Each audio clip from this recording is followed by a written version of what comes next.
priorities for the implementation of the 2016 budget. The details were made available in a statement issued by the Special Advisor on Media to the Minister of Finance, Mr. Festus Akambi. Akambi said in the statement that the Ministry of Defense got 69.5 billion naira, while the Ministry of Transport received 30.5 billion naira. Others are agriculture, 29.5 billion naira, water resources 25.2 billion naira, interior 21.2 billion naira, health 18.4 billion naira, education 16.7 billion naira, Niger Delta 8.1 billion naira, science and technology 6.6 billion naira, mines and steel 3.3 billion naira, and petroleum 2.4 billion naira. The statement added that the sum of 312.5 billion naira was released for what it described as others.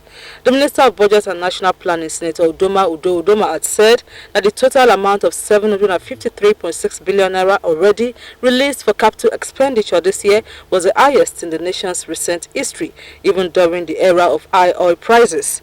At an interactive session with members of the Senate Committee on Appropriation in Abuja last Thursday, Udoma had said that despite of the shortfall in revenue expectations, the government was committed to its debt obligations and had made efforts to fund the critical sectors to enable it function smoothly while seeking lasting solutions to revenue shortfalls. Domestic airlines operators in the country have appealed to the Central Bank of Nigeria to allot the local industry at least $50 million grant from the Foreign Exchange Special Intervention Program. The airlines, while commending the take-up of the program, said domestic operators deserved equally wider forex window like their foreign counterparts, given their more important role in development of the local economy. It will be recalled that the CBN, following agitations by stakeholders in October, intervened in the interbank forex market, granting concession to some sectors through forward settlement.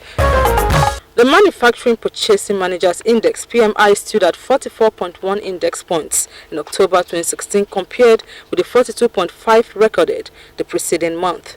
The Central Bank of Nigeria, which disclosed this in the PMI report for October, said the current position of the PMI indicated a slowing decline in the manufacturing sector during the review period.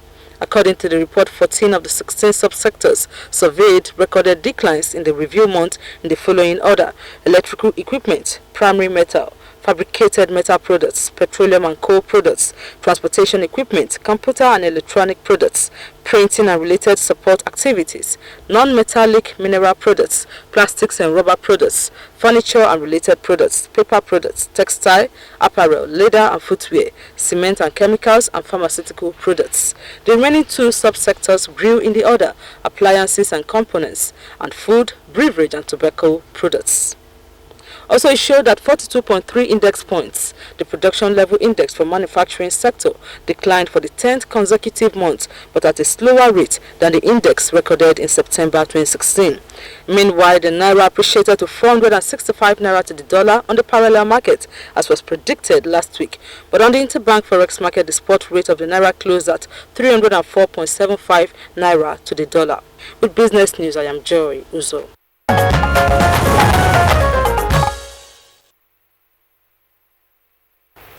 Thank you, Joy, for keeping us up to speed with developments in the business world.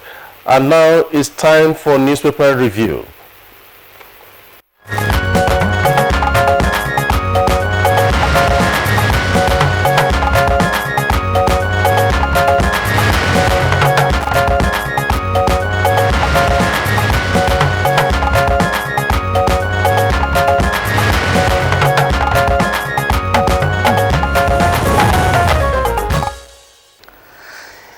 And time now to meet Bayo Atoyebi, a newspaper reviewer. Welcome, Bayo. Good morning, Blessing. Good morning. Nice to have you around. Yes, exciting to be here again. A nice color too. I think most time I see you in blue, but this suits you more. Thank you. Well, he unique. Let's start the newspaper review this morning with the Punch. On the front page of the Punch, we have ex-customs boss Diko returns 1 billion naira cash to federal government. 2 billion naira Abuja mansion seized from former Comptroller General. McCarthy, other PDP leaders visit Fani Kayode, Obanikoro, Mohammed and Bati in custody. And we see the photo news there. The seized property, Diko's mansion, located at number 1 Aldobwe Street, Jabi, Abuja, on Wednesday. EFCC says keep off. And also we have on the front page, despite Niger Delta talks, militants bomb crude export pipelines, with details of that report on page 23 of the Punch. Other reports on the front page at 700,000 apply for 500 FIRS jobs, with details on page 10. And federal government gets $600 million loan from African Development Bank to resubmit borrowing plan to National Assembly, with details of the report on page 23 and 27 of the Punch. And another report says, court convicts firms of laundering Patience Jonathan's $15 million. Details on page 9. And on top of the masthead of the Punch this morning, we have gunmen invade Benue Court, hold judge, lawyers hostage, with details on page 14. And we also have a report, 5 killed, 12 arrested in Kwara court clashes, with details of this report on page 5. And Sharia police prosecute 11 Kano women for alcohol. Blessing, I hope you have to go on there. We have other reports on yes, sir. Well, I'll stick to some business reports first. It's as if the Central Bank of Nigeria is in the for so much settlement. I'll start off with that of the nation. You have there, just below the masthead, we have Central Bank of Nigeria releases $300 million to foreign airlines. That story starts right there, but continues on page 6. And there was a story you took on about the African Development Bank. Yes. The federal government is getting about $600 million as well as budget support loan from AFDB's coffers. Okay, well, quickly now to The Guardian, still on the business matters. Central Bank of Nigeria settles manufacturers $330 million. That's just below the photograph of the Sultan of Sokoto as well as the Emir of Kano in the prayer mood. CBN settles manufacturers $330 million demand as production declines. 2 riders, reserves rise by $60 million in 2 weeks, and Nigeria gets $600 million as budget support. Bayo, let's start off from there. Yes, the reports about violence, let's start on the positive note. The central bank, like you indicated, it has come to rescue of airlines. It's releasing $300 million to the airlines to fund their problems that is affecting their operations. Meanwhile, you may recall that the African Development Bank had pledged $1 billion to Nigeria to help fund the budget deficit. As part of promise, the first tranche of $600 million has been released. The council director for ADB in Nigeria, Usman Dore, says that the second disbursement of $400 billion will depend upon the implementation of the comprehensive reform. So that is positive development, at least for the budget. Now let's go back to the areas of the violence. Barely 24 hours after the Niger Delta leaders met with President Muhammad Buhari, another militant group have blown up a Nigeria Petroleum Development Company's flow station. This is a flow station that is meant for export. Incidentally, it was only commissioned on Monday. No group has owned up for carrying out that vandalization. However, the spokesman for the Operation Delta Safe, Lieutenant Colonel Olaolu Daudu, has confirmed the development. Meanwhile, oil-producing communities of Niger Delta, under the aegis of what they call HOSCOM, have also given 5 conditions for peace in Niger Delta. They want the release of gas flare penalty to be made immediately paid to them. They also are demanding the payment of 13% derivation to HOSCOM, while they want outright award of pipeline surveillance contract to their organization.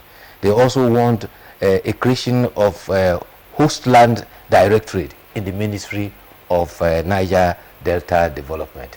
There's violence in Kwara. 5 are killed, 12 arrested in court clashes. This happened at Ga Akabi area. And in Makurdi, sadly, 3 courts were invaded by gunmen.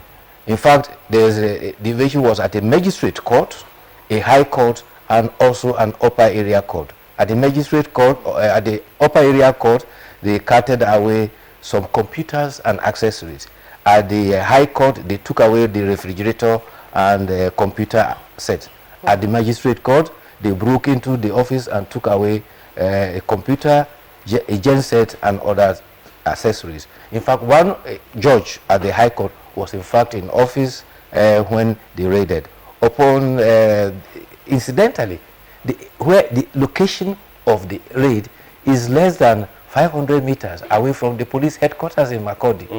The police say they are on the trail of the person, but the court, the register of the court has indicated that this was a robbery attempt. 280,000 was taken away from the upper area court. The government invaded Benue courts and they cut away files.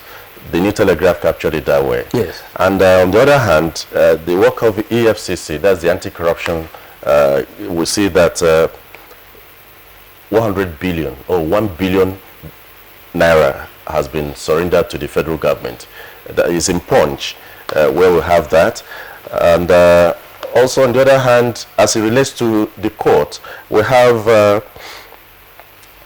what will I say now on this very issue, the court being invaded, and we also have the court convicting directors of 4 firms linked to Patience Jonathan's $15.5 million saga. Yes. Well, what do you say? The judge before you come in there, let's have something this one, like that. related to EFCC. that EFCC. So at least you take that alongside. By that's the leading headline for the nation. $200 million fines.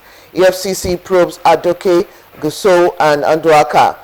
With the rider, agency retrieves Ali Burton's parts from ministry. Well, this newest addition to some of the findings or investigation the FCC is carrying out. Yes, those are indications about the investigations that EFCC is following up, and those property too that have been labeled EFCC stay off, they are subject of investigation and are likely to be subject of prosecution, litigation in court. So for now, it's safer not to comment about them until when they come to court. But meanwhile, the case you referred to in Lagos, it was before Justice Kewumi, and he actually ruled because one of the accused persons had actually pleaded guilty. 3 others did not plead guilty. So he had ruled and said he had found them guilty, but he says that he would deliver his judgment at a later date because the other 3 who did not plead guilty, the case is still going on.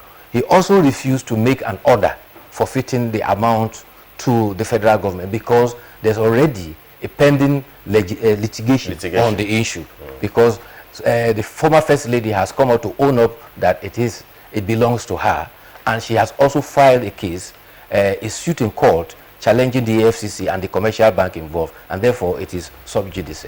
Okay, other issues. On New Telegraph today, on the front page of New Telegraph, we have politics dominating. Oyegu, APC will ensure Buhari's recontest in 2019. Buhari is the only man who can command 12 million votes even without any major campaign.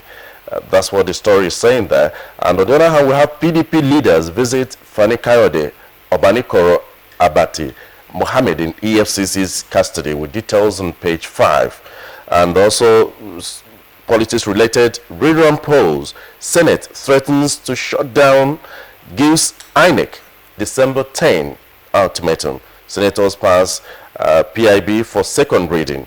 And on top of the masthead of New Telegraph, we have pension contributions decline as recession hits employers. And of course, we have the short promotional stories there. Militants blow up MPDC flow station in Delta. Gunmen invade and all that stories there. Okay. Still on politics, on the leadership. We have, as APC crisis lingers, governors move to save Oyegu. That's on leadership this morning. Leadership newspaper has the front page. As APC crisis lingers, governors move to save Oyegu. And PIB passes second reading in Senate on leadership. And under that we have Ondo Guba, Appeal Court sets up fresh panel to hear PDP suit. Okay, Listen. I'll take two quick areas. One is on education, the other one is on medicine. For the nation, we'll see some other headlines just above the masthead. We have JAMB, of course, that's the Joint Admission Matriculation Board, scraps UTME scratch card for paint vending. That's what we find on page 7. EU to spend 150 million euros on Nigeria's power sector. I think Cliff, you took on the story of NMPC remitting about some money to Federation account in August. The federal government approves 8 more private universities. You find that story on page 8. And that is the leading story for The Guardian. Quickly now to The Guardian. Government okays 8 new universities. 2 riders to that story. Set to establish national career and to represent $29.9 billion loan request. But just above the masthead for The Guardian is a story on health or science related. Scientists closer to effective lung cancer and malaria vaccine. I think some cheering news for the continent because of the tropical nature. There have been several revelations and some progress being made in several initiatives by scientists about tackling one form of cancer or the other. But the Sultan of Sokoto, Saad Abubakar III, has been on the throne for a decade now. Yeah. And there was a ceremony to mark the 10 years on the throne. On the occasion, items worth about 9 million were distributed to 270 widows, orphans, and indigent persons. And the Sultan enjoyed adherents of Islam and Christianity to live their lives by the tenets of their holy scriptures. And he says, he also surmised that the recession we are facing in the nation now is ordained by God. Yes, it's ordained by God. It's captured on the front page of the nation. Yeah. Yes. And well, he also touching those lives is a good way to celebrate, because we have the downtrodden, getting a pat on the back, trying to identify with them at this time, essentially with the recession biting so hard. And he said the solution is for us to show piety and repent. Meanwhile, there's also the story you read about the Senate giving ultimatum to INEC. Well, the Senate says it will go on an indefinite suspension of plenary if by December 10th, INEC refuses to conduct by-elections that are outstanding in Rivers and Anambra. But there is implication of this because they are worried that they had passed a resolution as far back as September 27th, and INEC had not done anything about it. The implication is... And it's been 1 year since these people were... There is a constitutional requirement for the Senate to sit for 181 days minimum. If you go on indefinite strike and you fall foul of that constitutional law, what have you done? I think the best approach is, by way of symbolism, say we'll suspend plenary for a number of days to show to INEC that... but the passed a resolution, instead of saying we are going on indefinite suspension, that would be like acting like the Unions Act. You go on indefinite suspension in the hospital and patients are dying and nothing happens for 6 months. We will also take steps to ensure that we have representation for people, at the National Assembly. There's no doubt about that. So having said that... the majority of the Senate must be brought to bear on the problem.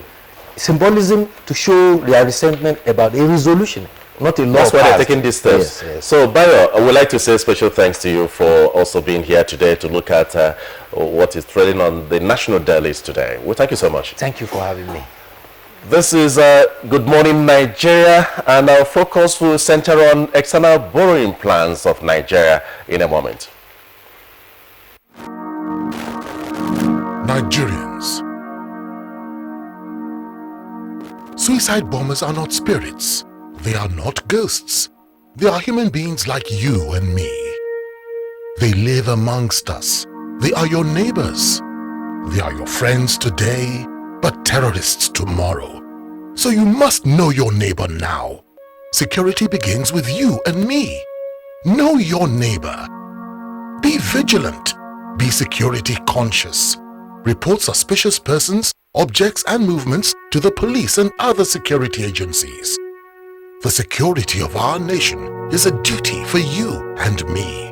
If you see something, say something. Nigeria unite against terrorism. This message is brought to you by the Federal Ministry of Information and Culture. Whenever pain occurs, you want quick relief. Try new Nurofen Express. It goes to the source of pain and gets to work in under 15 minutes. That's why Nurofen Express delivers fast and effective relief. New Nurofen Express works at the source of pain. Fast. Being a mom is great, but when your child has a fever, you don't know what to do. I trust Nurofen for Children to take care of my child's pain and fever. Effective relief you can trust.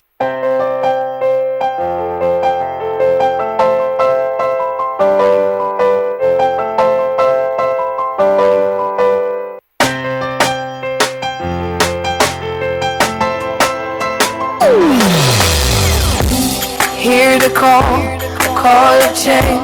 Stand up, Nigeria. Change is here and it's going to stay.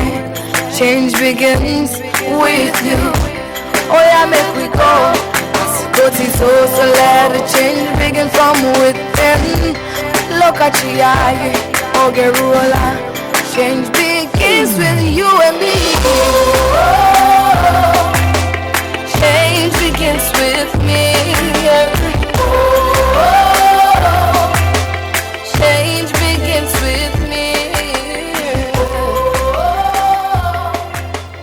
Change begins with me.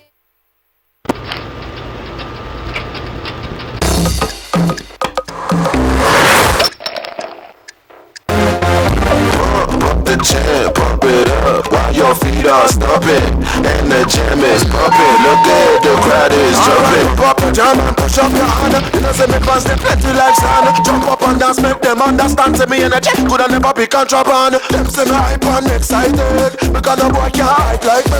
All of my fans them invited.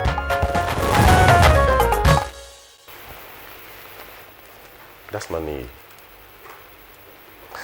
You're watching Good Morning Nigeria. Now, as a prompt for our conversation this morning, we have the issue of discourse, which of course is taking a look at Nigeria's external borrowing plan.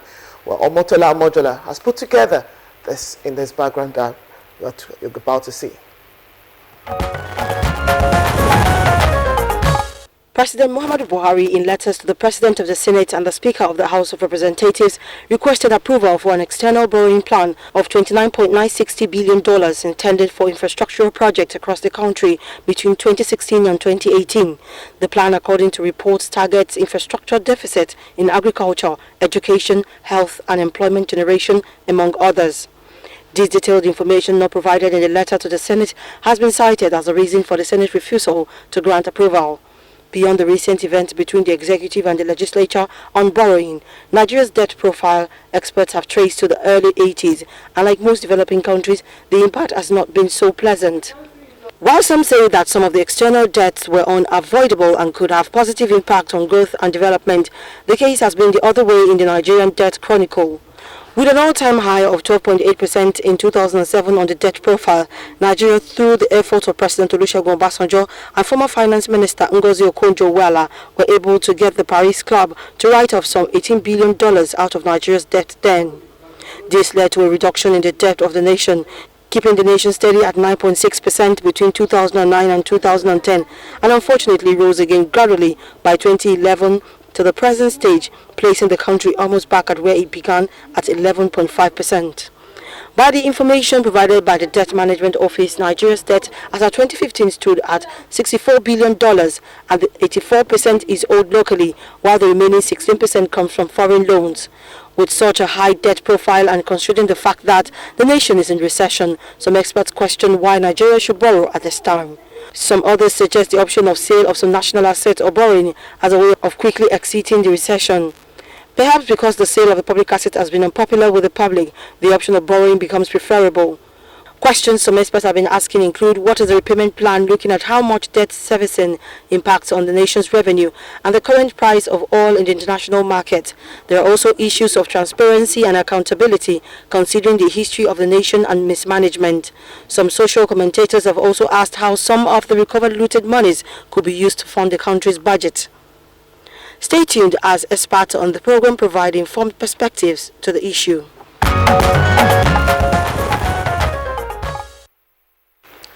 And joining us in our Abuja studio to discuss the government's borrowing plan is the Director General Debt Management Office, Dr. Abraham Wankwo. It's indeed our pleasure to welcome you. Good morning. Good morning, Nigeria. And we also have here in the studio Senior Special Assistant to the President of National Assembly Matters Senate, Senator Etta Enang. It's our pleasure. Thank you very much, and good morning, Nigerians. Still joining them in the studio here in Abuja, we have a development economist, Mr. Odilin Enwagbara. It's our pleasure to have you in the studio as well. Thank you for having me. Okay, well, Cliff, let's start off with the Director General DMO. Yes. It's heavy for most people to actually take this in the recession like this. Let's, judging from what you've just said, I saw you actually shaking. What exactly, why do we need to borrow now? Okay, thank you very much. Let me start from the background commentary I have just heard from NTA. Because development of any country has two major aspects. One is physical, goods and services. The other is attitudinal, knowledge, and how you communicate. Very critical. So it's important for Nigerians to be able to know what the issues are. The idea that Nigeria exited the Paris and London Club odious debts in 2005 and 2006 did not mean that Nigeria took a decision not to borrow again. Nigeria had problems with the Paris and London Club debts, and it decided to get rid of them, and we succeeded in getting rid of them. But we did not get rid of all our debts because we did not consider all debts to be odious. That's one thing to establish. The second part is that comparing our debt stock in 2016 to what it was before it exited from the Paris Club does not help Nigeria, does not help anybody.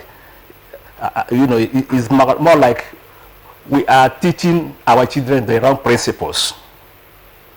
We are telling them that because your debt was so much in so many years back, and it was not so good that we read part of them, it should never really grow again. If it grows again, it means something is wrong. That is not good. That's not right. Because debt is not considered in isolation. Indeed, like most economic variables, like most financial variables, debt stock or debt variables are not discussed in isolation. They must be relative to something. So the point is that when we are talking about Nigeria debt has grown back to where it was in 2006, we have to ask ourselves, what was Nigeria GDP in 2006? And what is Nigeria GDP in 2016? So Nigeria has been growing as measured by the gross domestic product. So all the inputs into the economy, labor, population has been growing. Labor has to grow. Capital has to grow. Investment has to grow. And part of your investment is borrowed money. Part of it is revenue. Part of it is borrowed money. So we have to relate. We should not compare what the debt stock was in 2006 before we exited and what it is now and say, oh, it has come back to the original position. That's the wrong education to ourselves. We should say in 2006, when we exited, the debt GDP ratio was so much and we considered it too high. Now it is so much. What is it now? Currently, Nigeria's debt GDP ratio is 12.24% as of June 30, 2016. And that's what we should be teaching our children. Before we exited, it ranged between 50% and 80%. Now, we're in 2006, it is actually 12.24%. So are you saying... So that's the first thing to establish. So we have to understand the dynamics of debt. How do you compare whether your debt is growing or not? It's not the absolute stock. It's relative to something. Yeah. So that's how to be established. That is one. The second point is the issue of how will Nigeria take debt. Now we're in recession. And this is the right time to look for more resources if you're in recession. Before we went into recession, as far back as 5 years ago, Nigerians on their own, through various plans, through the Vision 2020, through the news program, had established that this country needed a minimum of $25 billion per annum to cover the existing infrastructure deficit. This had been established, and we all accepted it. And we were all now working towards how do we make sure through the private sector, through the public sector, not only government, through debt, through revenue, through equity. How do we make up this minimum of $25 billion per annum for the next 5 to 10 years to be able to cover our infrastructure deficit? And then suddenly come mid-July 2014 and oil prices collapsed. And because Nigeria depends heavily on oil and public revenue depends on 75 to 80% on oil, public revenue dropped by about $20 billion per annum. So anybody can go and do their own calculations. What the public sector, governments in Nigeria are losing per annum compared with what they used to experience before mid-July 2014, if you estimate it, is around $20 billion. So in addition to the old deficit of 25, which all of us are agreed we needed to find a way of mobilizing, we have an additional 20 billion hole. So indeed, if you look at it from a simple arithmetic point of view, Nigeria needs a minimum investment, debt and equity revenue of $45 billion per annum over the next 7 to 10 years to be able to cover the infrastructure deficit and lift us out of recession. Now, this is not bad news. It's good news. Why? Unlike many other countries, Nigeria has a lot of idle capacity. So it's not like if you got money, what would you use it for? The important is to use the money well. Our agricultural sector, in terms of agro production and agro processing, our existing manufacturing capacities, our operating and fractional capacity, as you know, there are potentials for more manufacturing factories to be established that are not being established because of poor infrastructure availability. We have now started exploiting our 34 commercially viable solid minerals. What is the major constraint preventing all these potentials from being realized? There are many factors, but the most important common denominator in my view is infrastructure. Power insufficiency and unreliability, transportation network deficiency, whether roads or rails or riverine, ICT backbones. Those are the things we need. How do you get this? You need massive investments. By whom? By both the public and private sector. For each of these, in what form? In both equity and debt. Even the private sector, to make their own contribution, they will also have to borrow externally and domestically. Okay. You've just come up with analysis of a nation growing and developing and its relationship with borrowing. As you grow, is it compulsory, or what are the indicators on when to borrow? We know that the Debt Management Office has the primary responsibility of managing Nigeria's debt and even raising funds when necessary. So would you say that it is wrong to refer to your debt profile in the past and to relate it to the present and possibly going forward, because this debt we're talking about will mature, say, in 20 years' time, yes. And this administration or the administration that will take over that time will have a burden on their shoulders? No, what we are saying is that the comparison should not be that our debt was so much in 2006 and we paid and we got some debt relief and we have come back to where we were. We have not come, the point I make, we have not come back to where we were, because as our debt was going to the current level by June 30 of 16 trillion naira from 2006 to 2006, 10 years after, our GDP was also growing, and indeed at a faster rate, which is why currently our debt GDP ratio is only 12.24%, whereas at the time we exited the Paris Club, it was more than 50%. That's the thing I want to bring to the fore. So that the quantum is not the issue. You have to relate the quantum to your economic activity, one, but more importantly, which is something we are happy Nigerians are concerned with, is that what value are you getting from the use of the borrowed money? That should be the emphasis. Yeah. And going forward, it should not be what value do you get from the use of borrowed money. It is what value do you get from the use of all resources, whether borrowed or unborrowed. That is critical.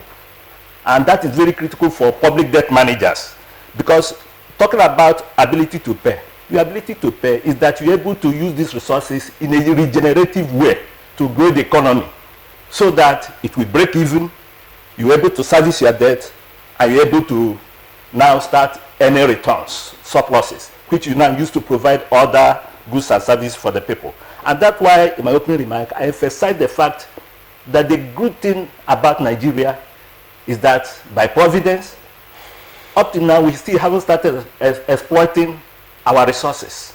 All right, Dr. Wanko, of course, we'll come back to you. Let's explore the perspective of Senator Eta Inang. Of course, the National Assembly had actually looked into this and they felt no to this borrowing. Where do we stand in terms of what the people think? Please permit me to be, excuse me, permit me to be a lot economical in my presentations. I want to say that Mr. President made his presentation request to the National Assembly on the 20th of October for a 3-year borrowing plan to be approved. And the communication went to the Senate and the House of Representatives.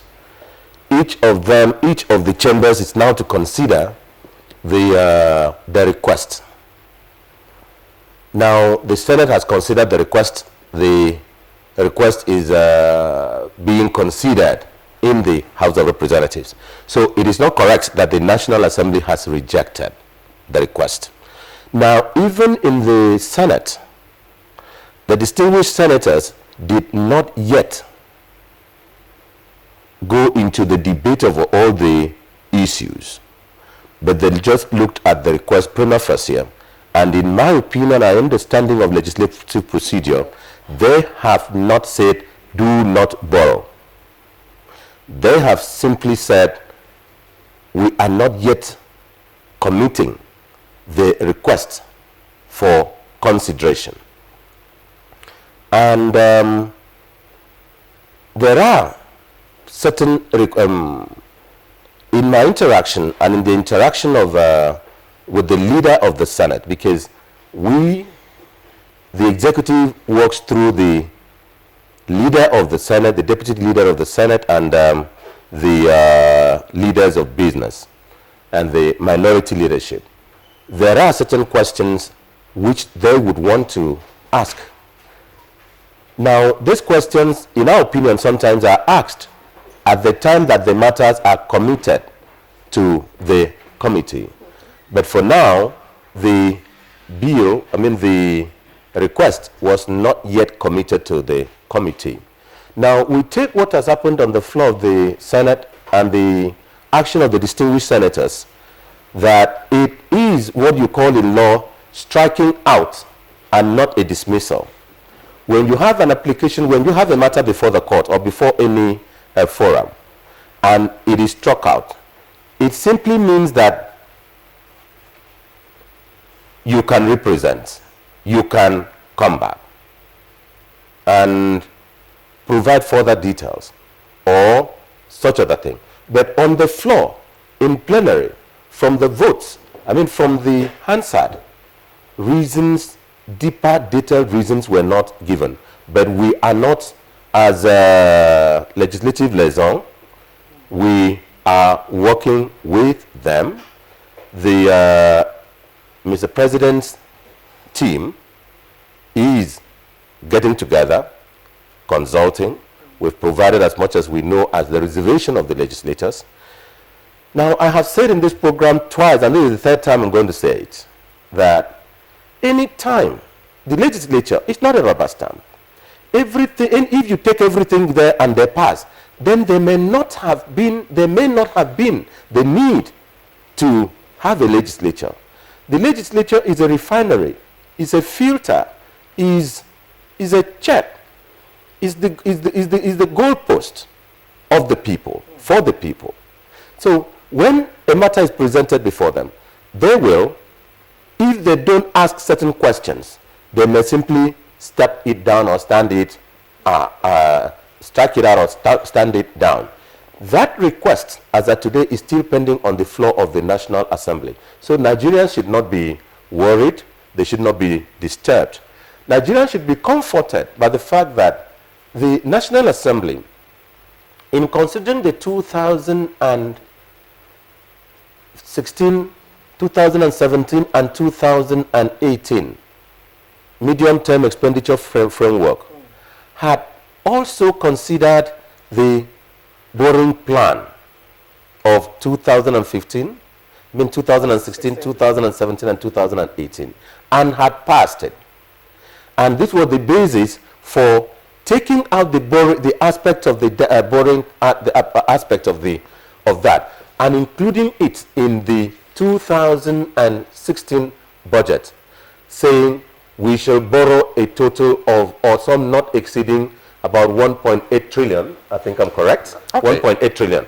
Therefore, Nigerians should, I think Nigerians have had a kind of information that is a little scary, which is not actually scary. Okay. I want to urge Nigerians finally to please have confidence in the National Assembly, confidence in the legislature. They mean well, but if they don't ask questions, I think they won't be your legislators. We'll still get back to you to do some more clarifications, essentially as it concerns the required attachment, to that bill that was presented. Let's go to a development economist, Odili Menwebara. You've had the discussion. You are aware, you are very much at home with Nigeria's current debt profile and the move by federal government to borrow an additional approximately $30 billion to tackle mainly the issue of infrastructure. Let's get your take there. How will this impact on the nation?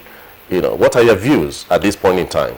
You see, I wanted to use this opportunity to explain why we found ourselves in a bad debt until 2006, so that Nigerians will understand the truth, because there are a lot of stories out there and people do not actually have the knowledge or the truth that will back up whatever they are saying. Let me explain very quickly, so that when this is explained, some Nigerians will now know that borrowing, especially externally, is very, very good for any developing economy. And I'm doing this in support of the DG, Debt Management Office. The first debt this country incurred was 1976. Obasanjo borrowed 1.75 billion to finance Festac. By 1980, the Shagari administration borrowed $2.28 billion. Now, the total was 4.03 billion. When they were borrowing the money, that was what was called, or still called, floating rate. Now, by 1981, the United States surprisingly increased its interest rate by 300%. That was Paul Volcker, the then chairman of Fed. When you increase it by 200%, and of course, another strategy was to drive down the prices of commodities, including oil. Developing countries that borrowed from America and Europe had difficulty now to service the debt. So what happened was they insisted that for you to pay your debt, you should take up structural adjustment policy. What did they intend by that? So that you have enough money to service your debt and you have less money to invest in your economy. So now countries were forced, including Nigeria, to borrow in order to service its debt. And each time you could not borrow enough to service your debt, the debt continued accumulating. So this came to the point of our debt accumulation. Now, but let me tell you why the debt was even difficult to service. Obasanjo borrowed for building Festac, for celebrating Festac. The Shagari borrowed 2.28 billion for consumption. Unfortunately, the money Shagari borrowed, never entered this country. About 25% of it was what entered Nigeria. The rest ended up diverted and ended up in European and American banks, especially Citibank and the JP Morgan. Now, for your information, for the information of Nigerians, the Paris Club, the London Club do not exist. What exists is few banks, the Wall Street banks and the City of London banks, led by Citibank and the JP Morgan and they call themselves several names in order to hide behind those names for exploiting developing countries. So we have to put this in perspective. So what happened was that by 2006, by 2003, when Okonjo-Iweala came in, actually the arrival of Okonjo-Iweala was to help them get out of this odious debt. And of course, we had to pay 12 billion to get out of the debt. First, Nigerians were not allowed to discuss this debt to understand that actually we were not owing. We had overpaid. So coming from this experience, it's understandable why Nigerians are angry and say don't borrow externally. But now let me show you what is called list of countries, external debt percentage of GDP. France, 208%. Germany, 169%. Italy, 126%. United States, 97.9%. Now let me go to Africa. South Africa, 39.3%. Nigeria is below 3%. So what this tells you is that we are the least borrowed among our peer nations. Now when you look at our domestic debt, it is too high for an economy that needs a lot of cash. Why? Because the cost of money borrowing domestically is not only high, but it crowds out small businesses, other real sector firms that we borrow domestically. Now, you see why we, between 2000 and, I want to show you between 2013 and 2016, our debt servicing for external debt was 214 billion naira. Our debt servicing at the same time between 2013 and 2016 was 3,629 billion. No nation can afford such debt servicing if that nation wants to survive. So that's why when we talk about foreign debt, I jumped at it. I have been talking about it time with you, and the fact this government is borrowing, I'm so happy. I'm saying, why can't we even borrow more? Because we are credit worthy. And when I said it on channel yesterday, people do not understand what I mean. We are credit worthy. The more you have access to borrow debt, to borrow externally, it shows that's confidence in your economy. Dangote is the richest man in Africa, but Dangote is also the most indebted African. So how do you want us to build our infrastructure? We have $300 billion infrastructure deficit. Without dealing with our infrastructure deficit, the cost of doing business in Nigeria becomes excessively high. So we become very uncompetitive. And if we are very uncompetitive, we continue to import.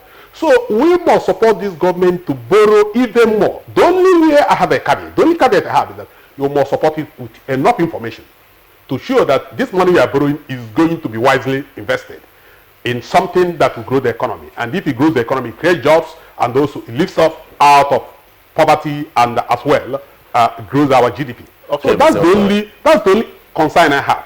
All right, let's go to the DG Debt Management Office, because we're talking about specifics now, because you borrow to target projects. That is a concern of most Nigerians, because we're talking about borrowing $29.9 billion, and we've not made effort to say this amount we go to railway, this amount we go. I think that's exactly what Nigerians want, because we have an overview of infrastructure, to tackle infrastructure, and we have other programs underneath. We don't want to enlighten us along that line. Thank you very much. I can assure you that in the external rolling borrowing program 2016 to 2018, the details in terms of what projects are to be funded are there. You have railway projects, you have road projects, of course you have various power projects, including high power transmission projects. What's the breakdown of the allocation to those sectors? You want the specific figures? Of course, Nigerians will want to know. Okay, Nigerians, we will publish it, so Nigerians see the figures, because we are talking of over 30, 40 different items with the various figures that make up the 29.9, you know. So it's not what I start reading out. Road, local Abuja road is 10 naira, the other one is 10 naira. I don't think it's a useful exercise at this point. But certainly in the document that was presented to the National Assembly, which of course is a public document. It's a public document. The breakdown is there that made up the 29.9. That's what I can assure Nigerians.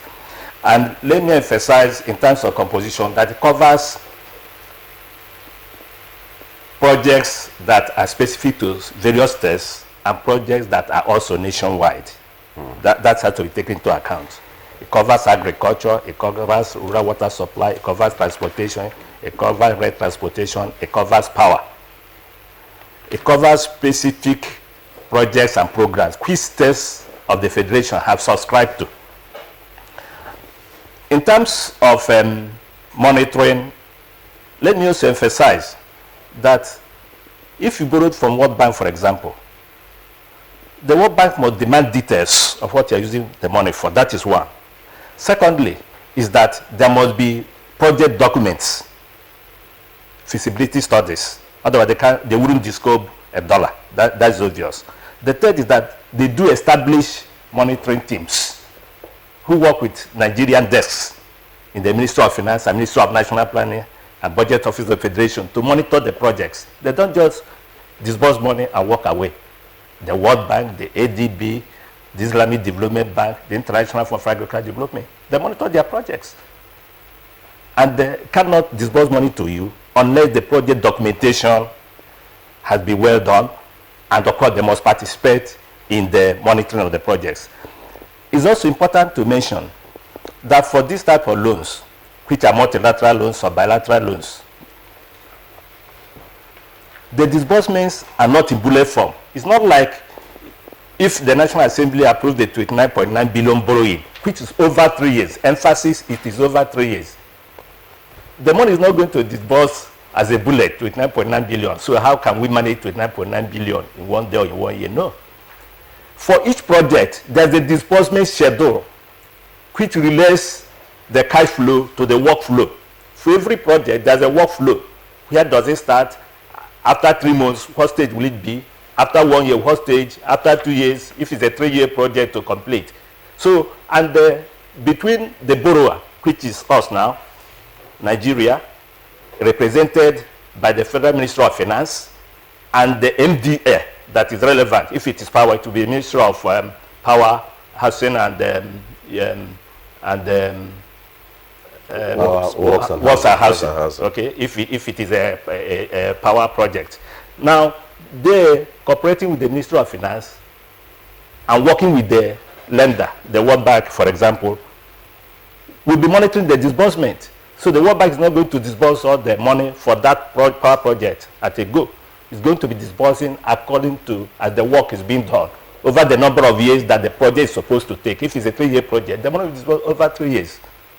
So the whole idea of this medium-term external loan program is for Nigerians as a whole and investors. And when I talk of investors, I'm talking of both local and foreign investors and all stakeholders to have a visibility of where we are going. Instead of looking at just 1 year, we are looking at over 3 years. So everybody has an idea, the projects we have over the next 3 years, so that individuals will key in, businesses will key in, investors will key in into that program. It's a sort of forward guidance, something that gives you a vision so that you start acting now instead of waiting, because you know where we are going.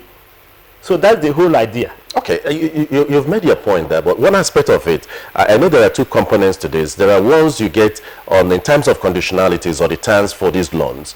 You have the low interest rate, and you have one of commercial rate at about 11 point something billion dollars, if I'm correct, that you get at commercial rate of over 4%. Would you want to enlighten us on along that line, looking at the tenure and the rates? Again, coming to that leads me back to the issue of the relevance of external borrowing at this point in time. Even on our existing debt stock, as has been mentioned by Kwebra, the domestic debt component is about 82% of the total debt stock, and the external is only 18%. In that 18% external, about 80% is on concessional rate. Concessional, quasi-concessional. 75% is purely concessional. That 75% means that the interest we pay on it is a maximum of about 1.25% per annum. On 75 of all our existing external debt, we pay interest rate of 1.25% per annum. And on the other 15% or thereabout, we pay about a maximum of 3%. So if you take the fully concessional and the near concessional rate, that is all the loans we have for which the interest rate is not more than 3%. You are talking about 85% minimum, which means most of the external debts we have actually are concessional. The non-concessional loans we have are the Eurobond monies we borrowed in 2011 and in 2013. Again, which is a good thing for Nigeria. Why did we go to the first time we went to the Eurobond market in 2011 to borrow 500 million US dollars? What was the major reason? At that time, Nigeria really wasn't, 500 million was not so much, enough money to do anything in the economy. But there was a strategic objective, and the strategic objective was we want to register Nigerian presence in the international capital markets.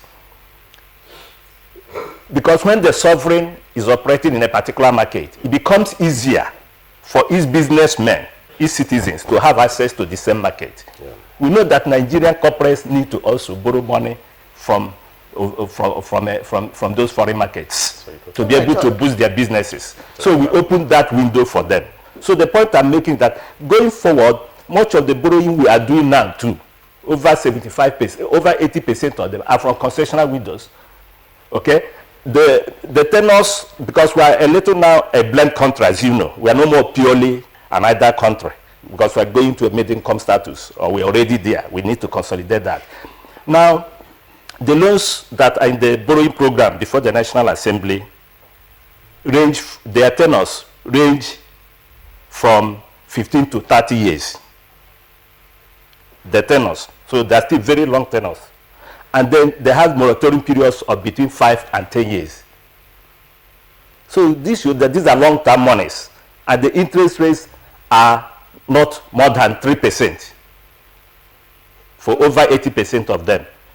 The only commercial loan we need to borrow in the program is the Eurobond, which is the 4.5 billion over 3 years. Again, let me also emphasize that each time we go to the market to borrow from the international capital market, like in 2011 and 2013, we don't just go to the market, whatever we see, we take. We take strategic positions, and we make sure we get the best for the country. For example, when we went in 2013, we did our ratio. People thought we will simply close the transaction. The market was not favorable. We came back to Nigeria. And just from here in Nigeria, from Abuja, within 3 days, we saw that the market was favorable. We closed the deal. Okay, so it's to emphasize that even in the external borrowing that we are planning to do, right, the emphasis is on getting monies as cheap as possible. Okay, Dr. Wako, we'll come back to you, and also Senator Itaina, to actually look at those nitty-gritties as raised by Cliff earlier. Well, let's get back to the development economists. Yes, for you're all of the belief that these are good things or good feelings for you, as well as for others who believe in this line of thought. But for others, industry watchers, they said despite various debt management strategies adopted, also in looking at debt conversion as well as buyback. But there are of the opinion as well that this developments completely alter the structure from time to time. Yes, you've analyzed even from way back 70, 76, 78. Let's take a look at the sources of concession. How does it really help the economy? Because if you've drilled in the different areas that, okay, we've gone, we've come back, we've taken a look at different areas, how does it begin to sell, or at least have a buy in the heart of Nigerians from what we have presently on our hands? If I understand your question is like repeating the question, meaning what? Despite the different strategies. Yes. What are the benefits of collecting this loan? And I will tell you that if government, and this government, and I know this government is sincere, because if it's not sincere, nobody would even lend to this government.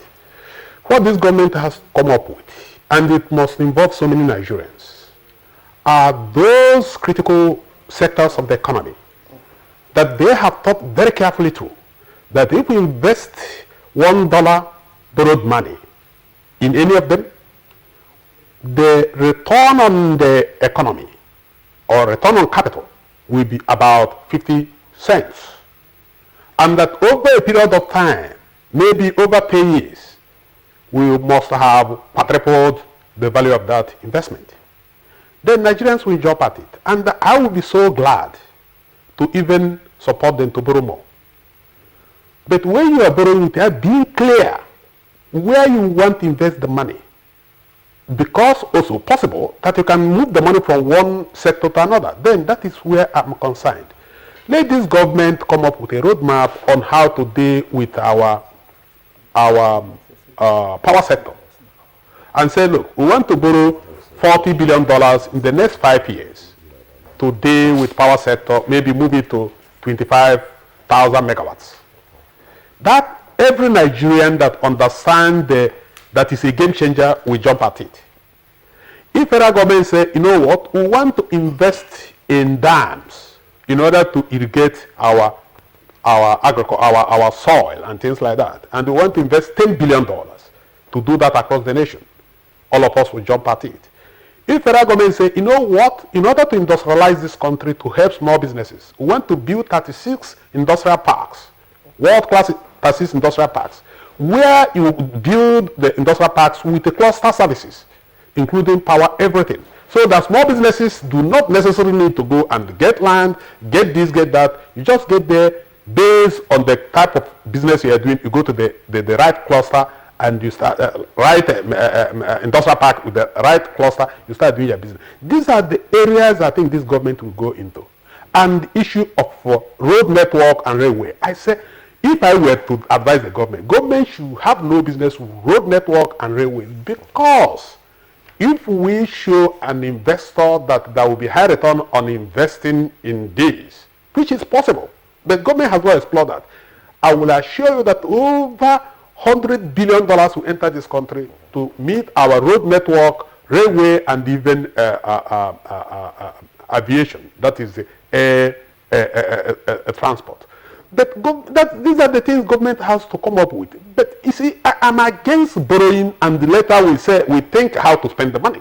Thank God now that the SA to the president is now telling us that very soon they will come up with the comprehensive figures and the why and the how and the when, so that we all agree that this is in our best interest. Because if we do not do these things, we find ourselves where we find ourselves when Obasanjo borrowed for first tax and when Shagari borrowed for consumption. All right, Mr. Wagbara, that's exactly part of the focus, because tough repayments has always been an issue, even in some of servicing our debt. And so, well, no one really wants to say, okay, you don't want to borrow, but the profile might not be a problem if the economy is actually doing enough to service even past loans. But looking at other fiscal areas, as in fiscal policies and all, to actually help target some of these areas, I think that is one key area we might need to explore. Cliff, you have a question for... Yeah, let's go to Senator Etaena. You've been in the Senate for a number of years. You were even at the House of Reps, so you know what the law is all about. Now you are talking about representing this bill, you know, looking into what the Senate has observed in putting it aside, so to say. Let me use your language. The issue of Auditor General, and also one of oversight. Auditor General, sorry? The issue of Nigeria not having a substantive Auditor General was raised as one of the conditions. I don't know how true that is. And secondly, how soon will this bill be represented to the Senate? And thirdly, looking at what role the National Assembly ought to play in terms of oversight in the implementation of this very loan. What is your take on all that? Well, I want to say that I've been in the National Assembly for 16 years, 12 years in the House and 4 in the Senate. And the law, the Debt Management Office Establishment Act, was made by us. The Fiscal Responsibility Act was made by us, and a lot of the laws relating to management of the economy and Finance were made by us, and a lot of them were amended. Now, in the law, it is provided that before Nigeria can go to borrow, it must be agreed to by the legislature, because it is not the president that is borrowing. It is not the executive that is borrowing. It is the country that is borrowing. And it provides that even before the Minister of Finance can guarantee a loan or provide or sign that it guarantees a loan for a state to borrow outside, because no state can borrow outside, because it is not known that state within the meaning context of Nigeria is not a nation state, it's a domestic state, quote unquote. It has to be guaranteed by the federal government. Those were the laws we made. Now we also see that in the laws, that before you borrow, you must show what you want to borrow, what you want to use it for, the tenor, the project, and there must be some level of national priority and spread in the borrowing. Now, these are questions that are always provided before the legislature, and Mr. President provided this before the National Assembly. But I want to say that the National Assembly is entitled to ask even further questions. But these further questions are sometimes asked when these bills or when these measures are committed to committees for hearing. And at the hearing, sometimes the Committee on Loans, Aids and Debt Management, depending on how each chamber calls it, will call the Minister of Finance, the Minister of National Planning, the budget in the present instance, the Director General Budget Office of the Federation, the Director General Debt Management Office, and it will also call the relevant ministries for which this project are to be, the funds to be borrowed are to be applied, asking questions, asking tenor, asking of design, asking of coverage. Sorry, taking all this into account. Yes. How soon will this bill be represented? And the oversight capacity of the National Assembly, looking at the past borrowing? Well, the oversight capacity of the National Assembly is perfect, is entrenched, and it's hyper. Let me use the word that may appear normal. I want to say that the Senate had, like I would say, stepped down technically the bill. It is still pending at the House of Representatives. The executive will consult with the leadership of the legislature to take further steps up, because I will not say a week or 2 or 3. But let me assure Nigerians, because some persons who may not have understood the intentment may not have known. They say you didn't provide this, you didn't tell us what it's going to be used for or something. Please let me just read one paragraph in Mr. President's presentation to the Senate and House of Representatives. Just one paragraph or so. Mr. President, in his letter of 20th October to the Senate and the House of Representatives, the same letter, but it's addressed to the Senate President and the Speaker. Mr. President said, the projects cut across all sectors with special emphasis on infrastructure, agriculture, health, education, water supply, growth and employment generation, poverty reduction through social safety net programs, and governance and financial management reforms, among others. The total cost of the project and programs under the rolling plan, that is the rolling plan, is 29.6 billion, made up of proposed projects and programs. I would like to underscore the fact that the projects and programs in the borrowing plan were selected based on positive technical economic evaluations, as well as the contribution they would make to the socio-economic development of the country, including employment generation and poverty reduction and protection of the most vulnerable and very poor segments of Nigerian society. The projects and programs will be implemented in all the 36 states and the Federal Capital Territory. Wow. To conclude this, I want to say that these loans were agreed to, the borrowing were agreed to by the National Assembly in the 2016 appropriation. And it is contended that they will borrow. Yes, they will borrow to sustain it. Part of it will be domestic, part of it will be foreign. It is the foreign aspect that is here. And then, in 2015, the president presented a 3-year rolling plan covering up to 2017. And in this year, he's making a rolling plan that is covering up to 2018. So in all this, it is legal, and we are working very earnestly to properly consult the leadership and agree on the way forward. All right. On that note, we'd like to say special thanks to Senator Etainang, Senior Special Assistant to the President on National Assembly Senate. Thank you very much. Thank you so much. Thank you very much. Well, we can't. And also we'd like to say special thanks to our development economists, as we have some new hands, to also talk to this very topic. We want to thank Odilime Webara, a development economist, for his historical perspective to borrowing and debt in Nigeria, and the need for us to really do that. We thank you so much. Thank you for inviting me. Now we'll take a break. All right, you have something up there? No, just to go on a break, let them take their breathers, and we'll be right back to continue discussion. Afrima. My name is Lemia Nicola Kukuti. I'm going to be at the Afrima village on the 4th of November 2016. It's going to be great. It's going to be awesome. Make sure you are there. This is unstoppable. Over 30 African stars and our Afrima nominees will be performing live. Diamond Platinum, Kiss Daniel, Dewale Ayuba, Eddie Kenzo, DVIP, Niniola, Ramide, Mbula, Small Doctor, H-Name, and other 30 African stars. On Friday, November 4th, 2016, come and enjoy original African underground sound at the Afrima Music Village at the waterfront Bar Beach, Victoria Island, Lagos, Nigeria, from 5 p.m. Entry fee is simply Afrima t-shirt. Available on ariatickets.com or at the venue.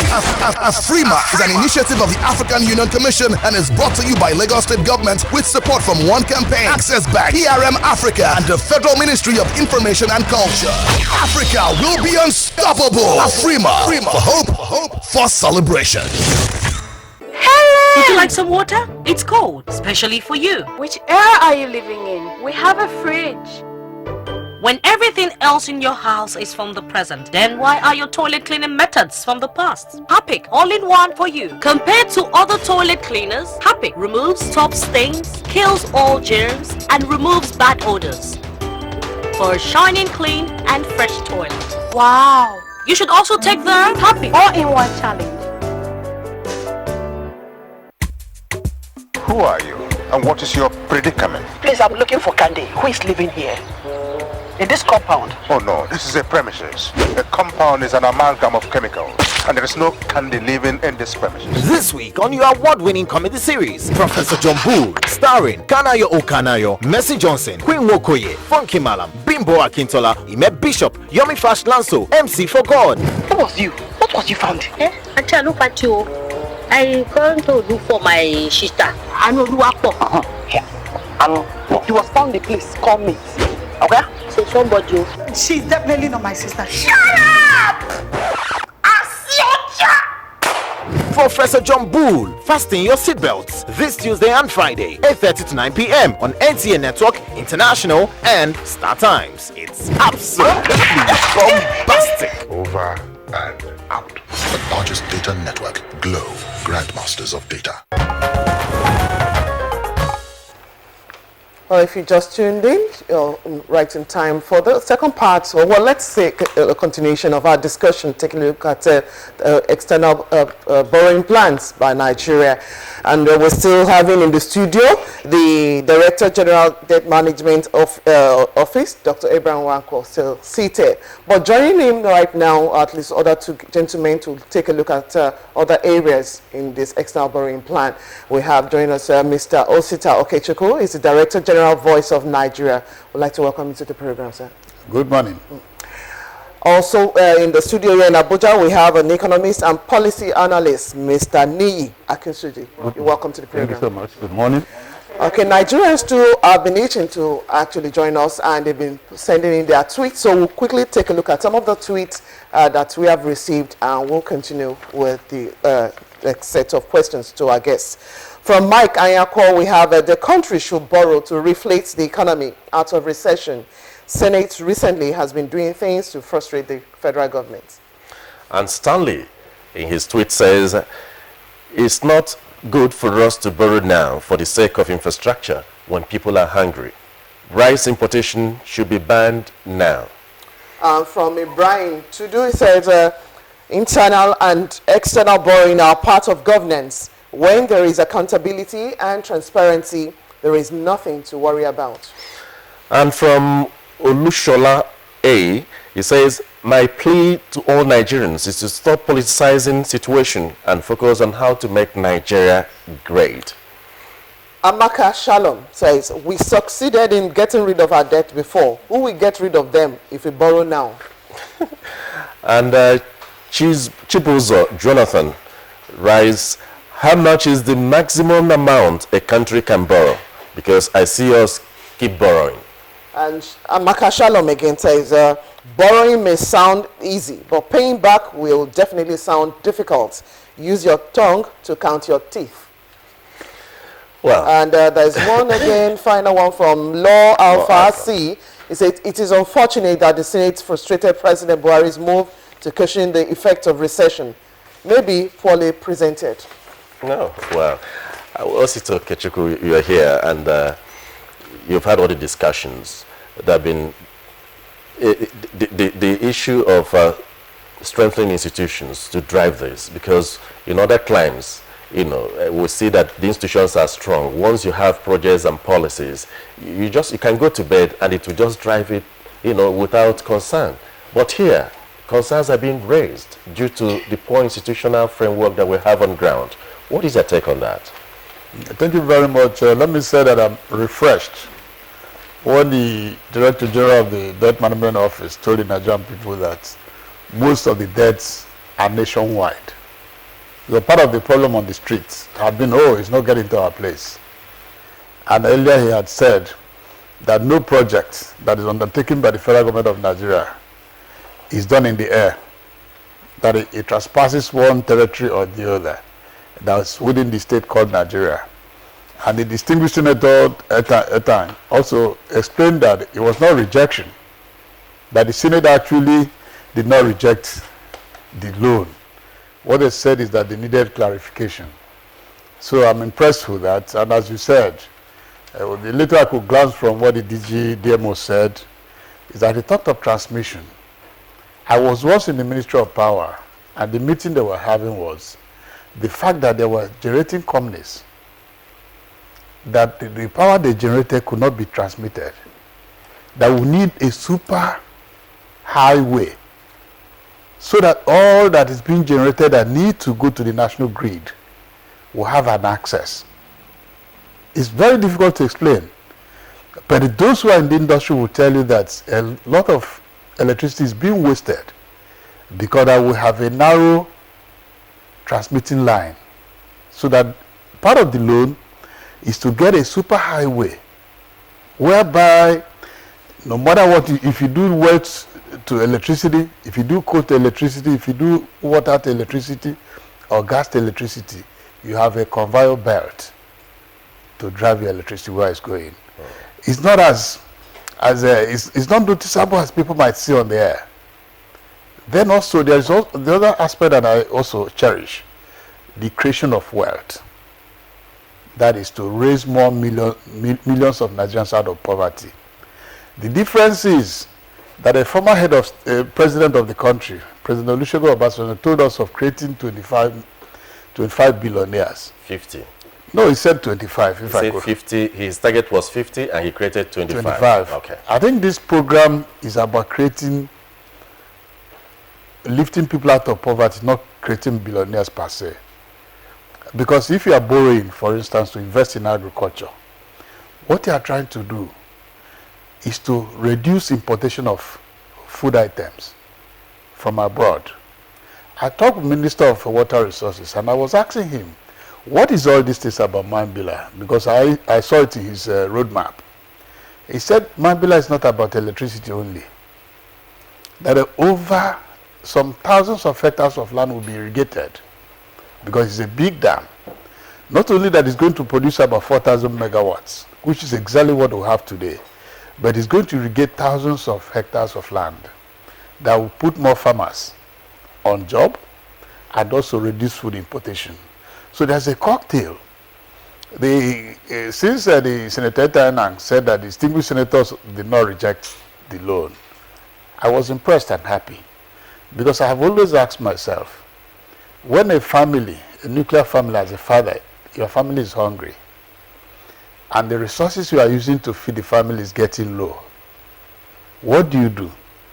You either go through your neighbors or your friends and relatives and tell them you are unable to pay school fees, you are unable to pay medical bills. Please, be of help to me. And some will tell you that they won't dash you any money, that you wasted the resources you had in the past. Can we put down on the paper so that whatever will give you to pay the school fees or to show up your family, you are going to pay when you've talked of programs and projects, but we're talking about institutions to drive these policies and programs that you've enunciated. So looking at what we have on ground, do you think we have the right institutions, and how can we strengthen it to ensure that they're able to drive these policies and programs that you've been alluding to? Let me try to clarify a point. Since Obama came to Ghana and made this statement of institutions, a lot of our people had they are holding it to both hands. But in social analysis, we do not do that. For instance, in Nigeria today, the good luck we have on the ground is that we have Mr. President and Mr. Vice President. Their enemies will attest to the fact that they are prudent in their own personal relations with public funds. That is the beginning of institutional building. Dr. Abraham had been the Director of Management Office before this regime came to power. For the regime to leave him to remain there, what does it tell you about the institution he's heading? He told you that Mr. President must have gone through his data and did not find why he should change him.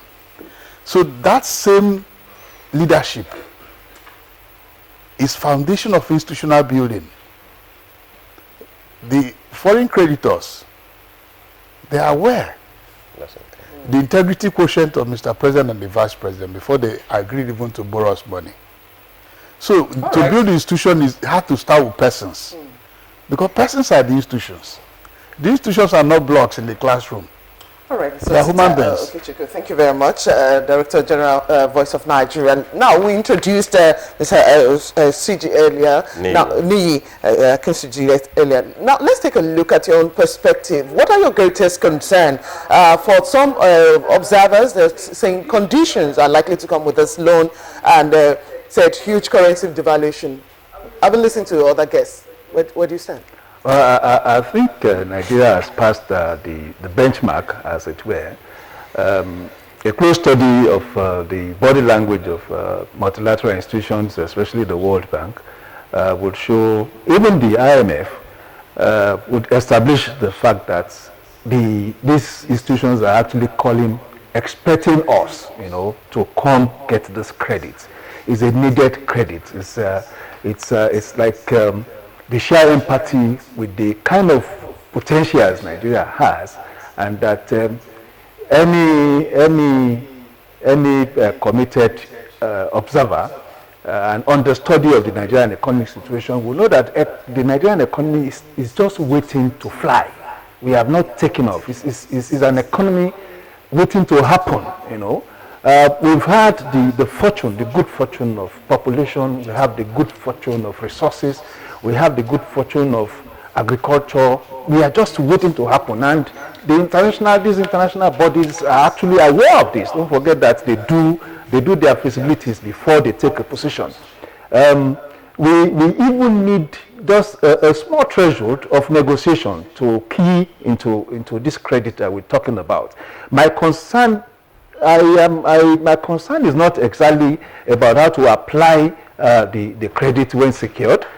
Because I've also been following the government, and I realized that for the first time in so many years, government in the last 12 months have been rolling out policies, I don't have a major concern, because when you look at this, the compact, for the first time you have borrowing plans talking to each other from year to year. So if you're talking of a rolling plan, 2016 to 2018, it does mean that we have a broad views perspective of what would happen to resources secured in the next 3 years. And you can also understand the fact that as we move on from one year to the other, there are milestones, there are key performance indicators that you can use to measure performance and all that. I also know that there's an efficiency unit in the government now, and there's a presidential initiative on a continuous audit. These are monitoring institutions, monitoring organs, to monitor the performance and application of these resources. Thank you there. Let's come back to the Director General of Debt Management Office. He's talking about monitoring mechanisms, and we don't have an Auditor General in place now. And we hope Auditor General of the Federation is not in place now, but we hope to have that within time. And another concern is that of debt overhang and the need to service this debt. We know we have what we call sinking fund. What are the plans in place to ensure that we don't go back to the, sorry days of debt overhang, and looking at the domestic debt profile that is not quite encouraging? What is government doing along these lines? Thank you very much. First of all, in terms of the domestic debt, let me start from there. Again, we have to get a little historical. It's true that the domestic debt is a burden for Nigeria now, to the extent that the interest rate is high. And the interest rate is high because overall Nigeria for now is a high-cost economy. We have a high rate of inflation. And if you have a high rate of inflation, it means that the cost of funds will have to be high, because those lending you will attempt to make a positive return on what they lend to you domestically. And it means that they would expect their interest rate, as much as possible, you pay to them, to be higher than the inflation rate. That makes sense, because inflation erodes the value of money. So we have to understand why it is so. That is number one. Two is that why, in spite of that condition, how come Nigeria decided over the past 7 years, for example, to borrow much of its from the domestic sources, 82% of its total debt? It was strategic. It's an issue of cost benefit in a dynamic sense. When we exited from the Paris and London club debts, one of the decisions we Nigerians took, based on the advice of the DMO, is that we needed to develop an alternative market for raising funds to fund our development, that we should not depend solely on external sources. We should have a choice. We should have an option. That's what it means. And so, from 2003, we decided to develop a domestic bond market where government and the private sector could access long-term funds. And therefore, we encourage government to borrow from the domestic sector, because if government does not borrow from the domestic sector, the market will not be developed. So it was a development objective which has been achieved. And that's why, as you know, anybody can borrow money from the Nigerian domestic market of a tenure of as long as 20 years. The private sector has keyed in and is taking advantage of this market. 20 years in Nigeria? Yeah, of course. Anybody, the Nigerian youth curve is from 91 days to 20 years. The data are there. Every month we go to the market to issue bonds to fund the budget. You are aware of it. It's a monthly auction, and we raise 20 years money. And all these are oversubscribed. So, but the important thing I'm trying to make is that there was a strategic decision by the government and people of Nigeria to establish what you could call market independence, so that you don't depend blindly just on external sources. You have an option, a domestic option, which is good for every economy, to have its own domestic bond market. What's the servicing plan now? So that was the background for that. Now that has done, what government has done over the past 2 years is now to start strategically retreating from the domestic market and do more of its borrowing from the external front, so that can leave more space from the private sector. And as you leave more space for the private sector, interest rates will fall. That's the servicing cost you are talking about. As the government reduces borrowing for domestic source and focus on external source, domestic interest rate will start falling. So debt service will become lower. Secondly, government is also trying to refinance existing domestic debt as they mature with lower cost funds. All right, Dr. Nwako, DG Yvonne, and also Mr. Akinshiji. Nigerians too have been pouring in their tweets to actually let you know what they feel about our discussion today. Quickly now, Ejikeme Onwuka says, is it not possible to receive the recovered 3.4 trillion naira to fund infrastructures against borrowing? Educate me on this, please. And Philip For Real says, we need loan to get out of this mess.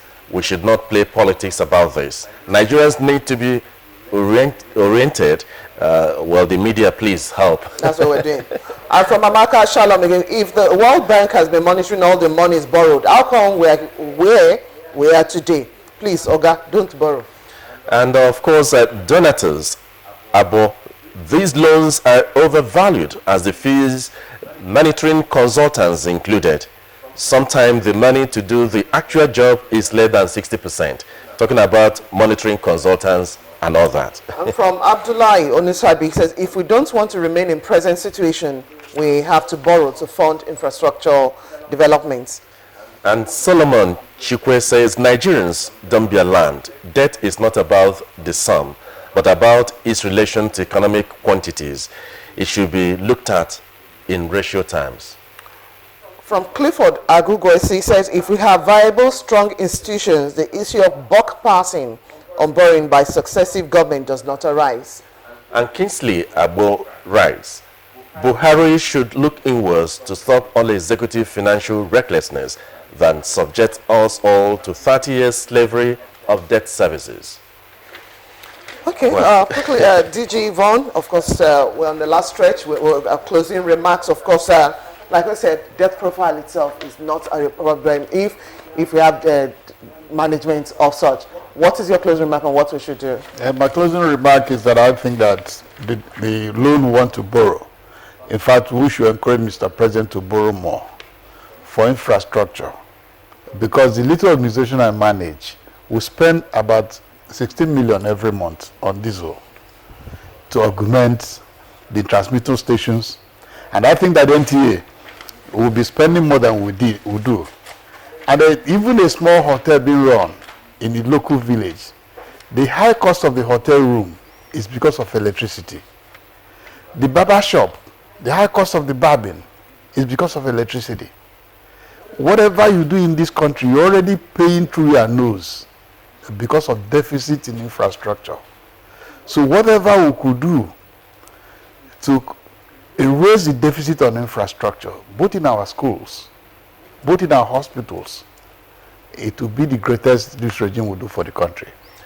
All right, DG, Debt Management Office, your last word, taking into account some of the reactions. Yeah, the bottom line is for all of us to appreciate that the whole goal of the medium-term borrowing program is to reduce poverty, create employment, because all the infrastructure that to be built, power, transportation, and all of them will create jobs.